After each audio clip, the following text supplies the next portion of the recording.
ကျော်ထူနဲ့ဒုတိယဗိုလ်မှူးကြီးကျော်ထင်ဦးဆောင်တဲ့အောင်စရစစ်တောင်းကွန်ပျူတာကွဲတက်မတော်ကြီး2014စေးပြတက်ကွဲတို့ဟာတက်မတော်ကာကွယ်ရေးဦးစီးချုပ်ကိုအလေးပြုပြီးစေးပြကွန်ကြီးတွေကနေပြန်လည်ထွက်ခွာနေတာပဲဖြစ်ပါတယ်တက်မတော်ကြီး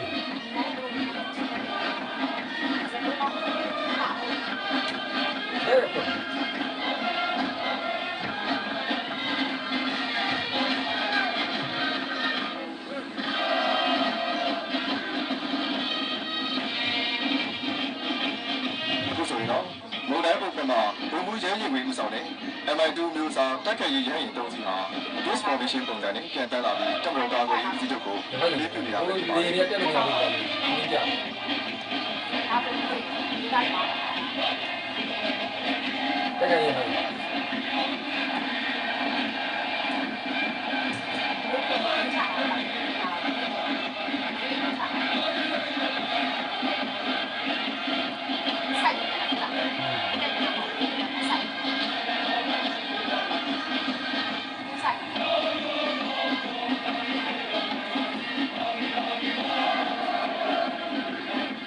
ကြောက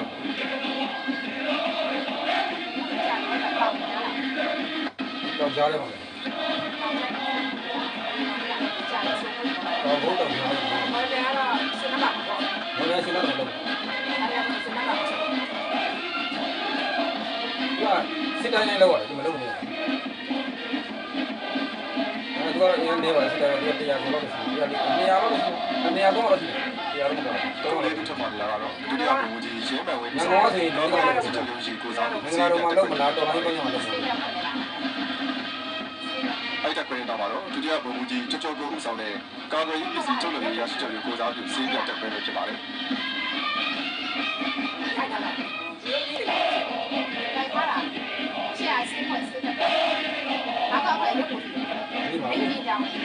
အလေးကြီးကြောင့်ဒီနောက်ရက်တော့ရှိတယ်ဒီနောက်ရှိ9ရှိတယ်မှာနားမှာ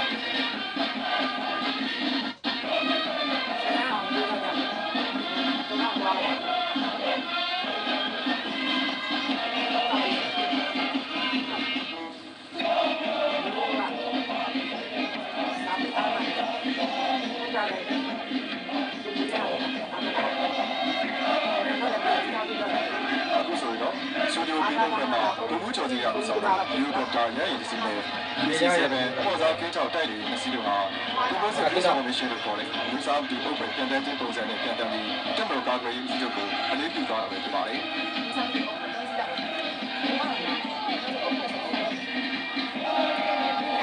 နင်းလည်းကြောက်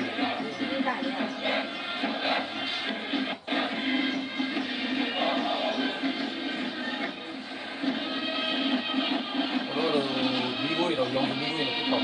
အခုဆိုရင်တော့ဘုံတင်ကျော်သားဆိုဦးဆောင်တဲ့ Civic စစ်ကြောင်းအလံတော်ပွဲဟာတပ်မတော်ကာကွယ်ရေးဦးစီးချုပ်ကိုအလေးပြုပြီးစီးရဲကွင်းကြီးတွေကနေပြန်လည်ထွက်ခွာနေတာပဲဖြစ်ပါတယ်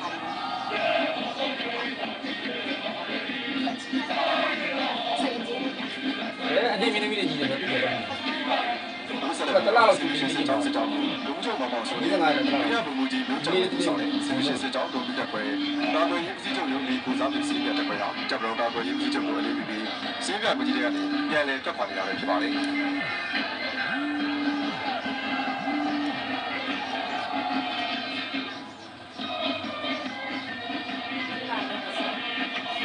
လိုက်ဆို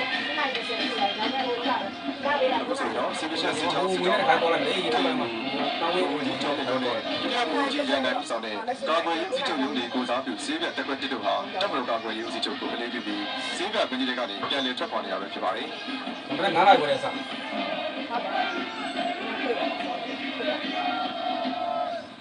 ခုလေးပြထွက်ခွာနေတာကတော့ဒုတိယဘုံကြီးစောစောထိုင်ဦးဆောင်တဲ့ဆက်သွယ်ရေးညွှန်ကြားရေးမှူးရုံးကိုစားပြုစေးပြတက်ကွက်ဖြစ်ပါတယ်။စစ်နိုင်ခွဲ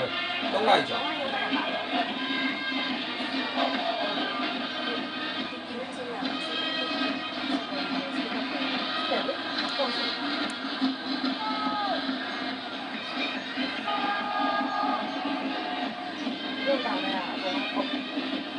ကိုလေးပြထွက်ပါလေအကျဉ်းအများကြီးဘုံကြီးကြော်လေးဦးဆောင်တဲ့ရှစ်တောင်တိုင်းစစ်တပ်သားချုပ်ကိုစားပြုစေးပြတက်ကွက်ဖြစ်ပါတယ်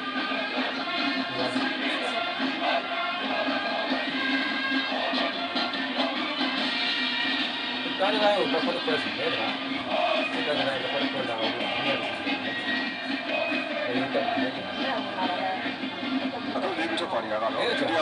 ကျော်တဲ့ချွေးဆောင်တဲ့နောက်နောက်တိုင်းစစ်တပ်သားချုပ်ကိုစားပြီးစီးပြတ်ချက်ပဲဖြစ်ပါလေ။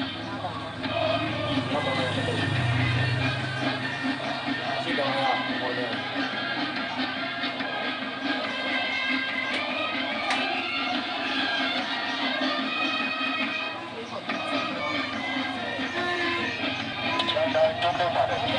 ဆိုရင်တော့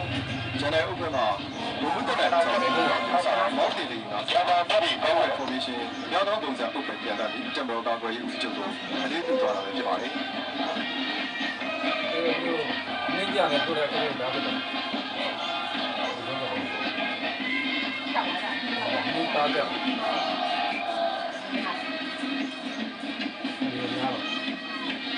ဆိုရင်တော့ဒုတိယဗိုလ်မှူးကြီးတာတော့ဦးဆောင်တဲ့စစ်လက်နက်ပစ္စည်းညွှန်ကြားရေးမှူးရုံးကိုစားပြီးဆေးပြတ်တက်ပွဲဟာတက်မတော်ကာကွယ်ရေးဦးစီးချုပ်ကိုအလေးပြုပြီးဆေးပြတ်ကွင်းကြီးကနေပြန်လည်ထွက်ခွာနေတာဖြစ်ပါတယ်။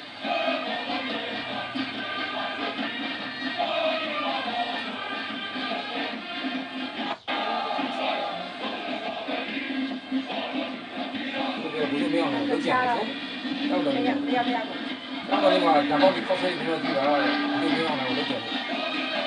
ဒီချင်းကဟာဘာတမတော်လေးရောက်လာရင်ဘုလိုပြောင်းလာရင်လည်းလုံးကြမယ်စစ်သားတွေလည်းတတ်ဖြတ်မယ်ပေါ့နော်ဒီဘုံတော်ဝင်တဲ့ပြည်သူဆောင်တဲ့ဗဒုလာစစ်ကြောင်းပလန်တော်ဖွဲ့ဟာတက်တော်ကာကွယ်ရေးဦးစီးချုပ်ကိုအလေးပြုပြီးစေးပြကွန်ကြီးတွေကနေပြန်လည်ထွက်ခွာနေတာပဲဖြစ်ပါတယ်ဒါတော့ပြန်တော့မှာတော့ဗဒုလာစစ်ကြောင်းဘုံမှုချုပ်စုပ်တင်တယ်ဘုံမှုဒေါ်ဆာနာတန်းဦးဆောင်တဲ့ဗဒုလာစစ်ကြောင်းတက်ခွဲတက်တော်ကြီးမြို့သမီးပြာရှိတက်ခွဲတို့ဟာတက်တော်ကာကွယ်ရေးဦးစီးချုပ်ကိုအလေးပြုပြီးစေးပြကွန်ကြီးတွေကနေပြန်လည်ထွက်ခွာနေတာပဲဖြစ်ပါတယ်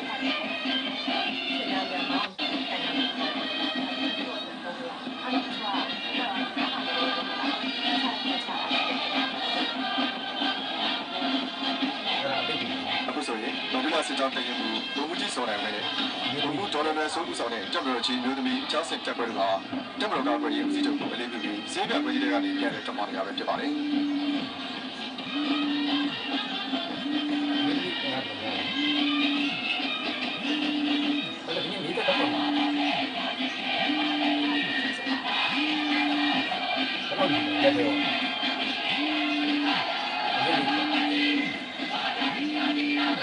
အခုလေးပြချက်ပါရတာတော့ဒုတိယဗိုလ်မှူးကြီးအောင်ဖြိုးဝင်းဦးဆောင်တဲ့မန္တလေးစစ်ကြောင်းလေကြောင်းကြီးစေးပြတ်တက်ပွဲပဲဖြစ်ပါတယ်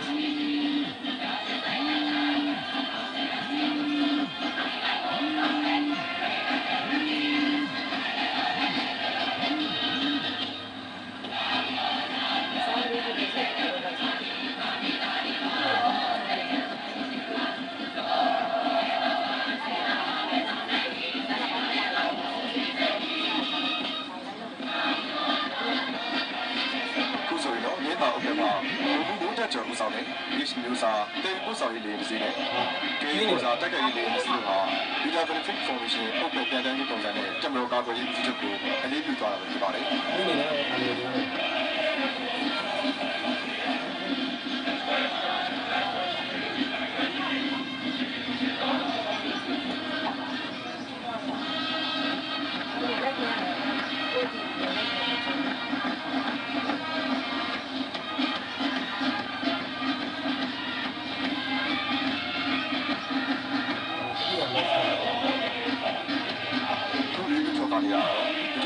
ဆုံးဖြတ်အောင်ဆောင်တဲ့ကဲဝဒဒေတာတိုင်းစရာမှာကိုစားပြုစီးတဲ့တက်ပွဲဖြစ်ပါတယ်။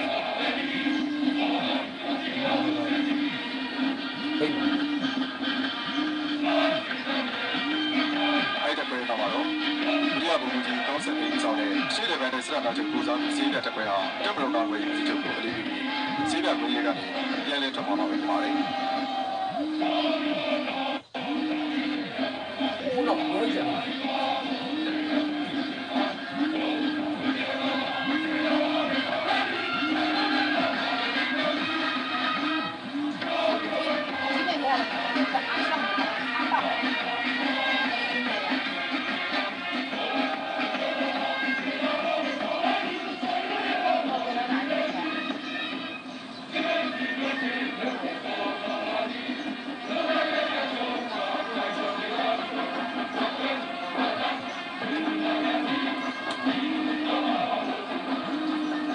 ဆိုရင်တော့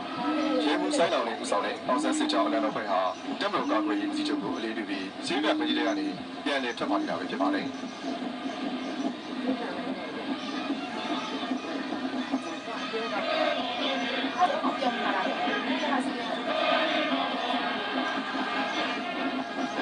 ့ပြေးနေတာပါတော့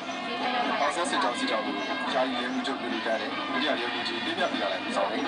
အောင်ဆက်စစ်ကြောင်းကိုပြုတက်ခွဲမြန်မာနိုင်ငံရဲတပ်ဖွဲ့မျိုးတွေဆေးပြတက်ခွဲတို့ကအလေးပြုထွက်ပါနေရပဲဖြစ်ပါတယ်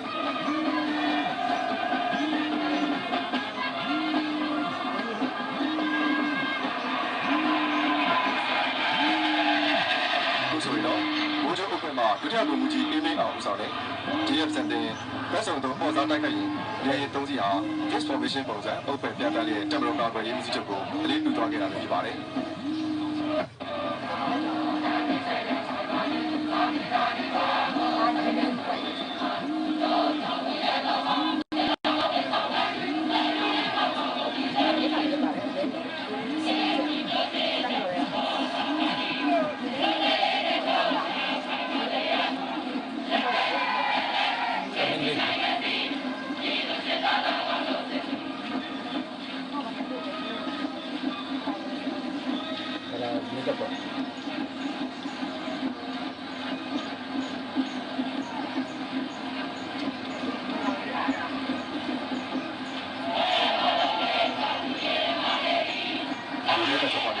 ဒုတိယရဲမှုကြီးမြို့သိမ်းဦးဆောင်တဲ့မြန်မာနိုင်ငံရဲတပ်ဖွဲ့မြို့သားစီးပြတက်ခွဲတစ်ပဲဖြစ်ပါတယ်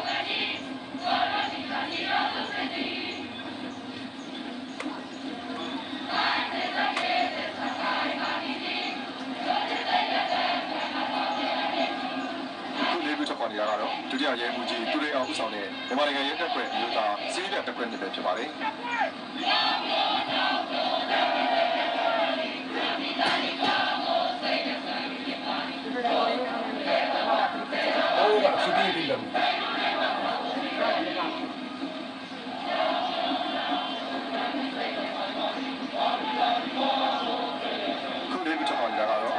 ရဲမှုကြီးစော်လေးဦးဆောင်တဲ့မြန်မာနိုင်ငံရဲတပ်ဖွဲ့လူသားစီးပြတပ်ဖွဲ့တော်ဖြစ်ပါတယ်။ဒီ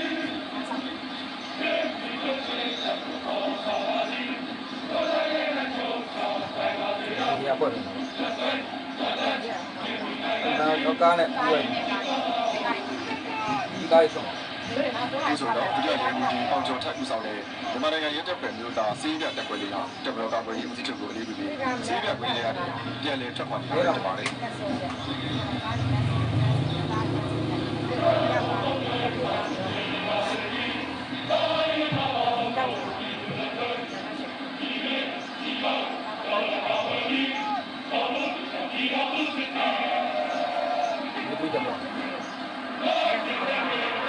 ဆိုရင်တော့ဒီလောက်ဆိုမှာဘုံချက်တော်ချုပ်ဆောင်တယ်ဒီဖာဒီတက်ကြရည်လေးတုံးစီနဲ့ F7 ကြားပြတက်ကြရည်လေးနှစ်စီးတို့ဟာ Composite Air Formation လို့ခေါ်တဲ့မျိုးစားတူများသောပုံစံအုပ်ပဲပြန်တန်းခြင်းပုံစံနဲ့တက်မတော်ကာကွယ်ရေးဦးစီးချုပ်ကိုအလေးပြုသွားခဲ့တာပဲဖြစ်ပါတယ်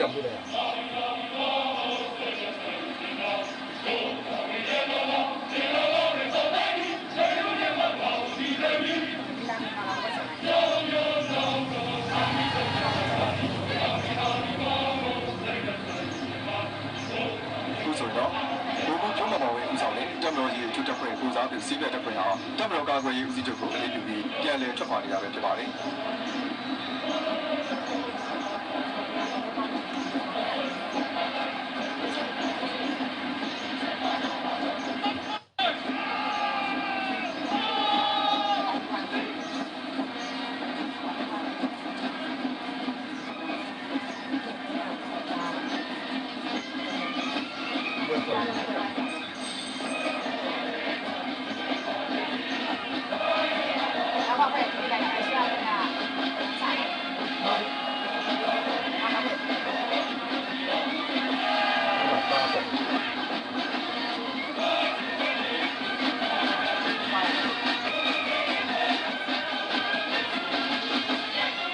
que mame. No es lo que mame,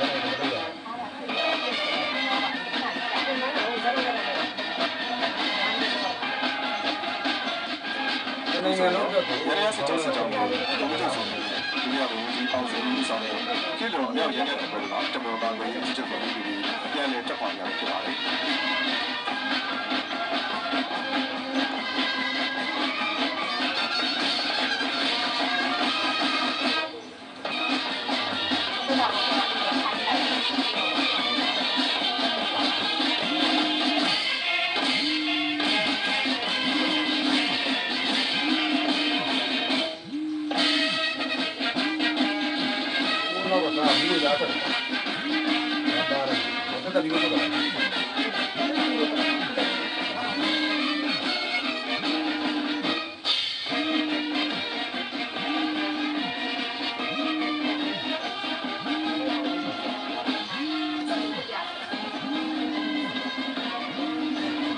တော့ရဲမှန်ဥပမာဘုံဘုံဝင်းနဲ့ထွန်းဦးဆောင်တဲ့ KA မျိုးစားအပေါ်စားတိုက်ခိုက်ရေးတွေတုံးစီနဲ့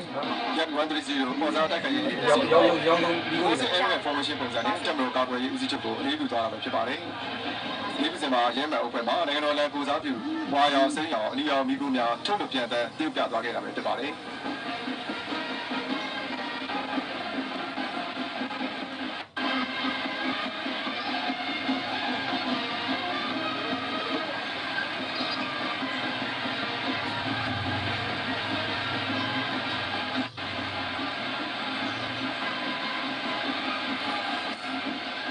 ဆိုရင်တော့ဒုတိယဗိုလ်မှူးကြီးတင်မျိုးဝင်ဦးဆောင်တဲ့ခေလွန်တန်ကြက်ကရန်တဲ့တပ်ပွဲဟာတမတော်ကာကွယ်ရေးဦးစီးချုပ်ကိုအလေးပြုပြီးပြန်လည်ထွက်ခွာနေတာပဲဖြစ်ပါတယ်။